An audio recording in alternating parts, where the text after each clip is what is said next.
there's holes everywhere. There's our pretty car. Hey, pretty car. Turn it around again. You're going to go back to the back of Grant's back because I put it right in front of where it's going to fit. Okay, there we go. Anyhow, this beach apparently is where they shot the Running Clydesdales for one of the recent, that's the beach on the other side of the jetty, 20 or 30 years ago. So anyhow, this is the lovely Bandon headland. This is where a selfie stick would come in handy. Where we just parked, the car's right behind me, and you come through this little area here to get down to the water. So I'm walking slowly because I'm old and fat and tend to fall over.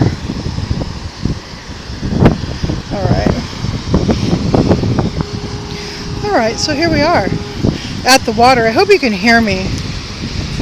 I hope I just didn't occlude the microphone like I constantly do. I'm such an idiot. Yeah, this place is so neat. Look at the driftwood. Oh, look, people built things out of driftwood probably to burn, I'm guessing. See, look at those driftwood things over there. So interesting.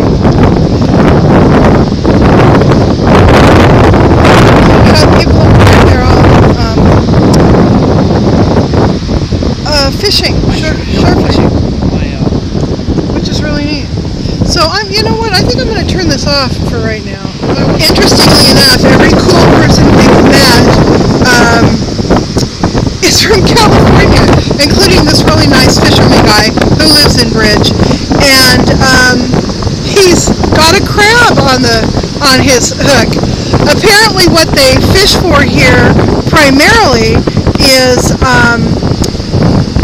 pink-finned perch. Now, Gabby, I know if you're watching this, anything with pink on it anywhere you love as much as I do. So, and the pink-finned perch are very beautiful. There's one over here that I probably couldn't get a good picture of. So anyhow, yeah, we're just having a heck of a good time hanging out with these folks. So more later.